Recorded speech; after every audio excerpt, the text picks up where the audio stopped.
insonlarga manfaati yetadigan, insonlarga foydasi, yaxshiligi tegadigan insonlarni Xudoy taolo suyar ekan, yaxshi ko'rar ekan.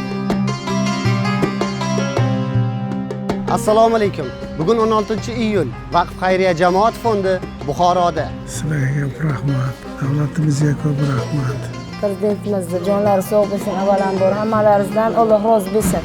100 nafar boquvchisini yo'qotgan ehtiyojmand oilalar va o'zgalar parvarishiga muhtoj yolg'iz keksalarga oziq-ovqat jamlanmalari topshirilmoqda.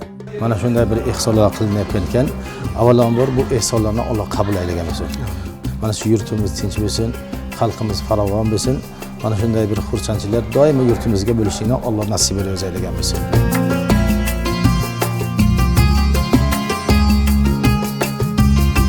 Buxoro viloyati Ijtimoiy himoya milliy agentligiga qarashli ayollar g'amxo'rlik markaziga ham o'zimizning ajoyib sovg'a-salomlarimiz bor. Uni ham siz bilan birgalikda yetkazamiz. Bizni kuzatishda davom eting.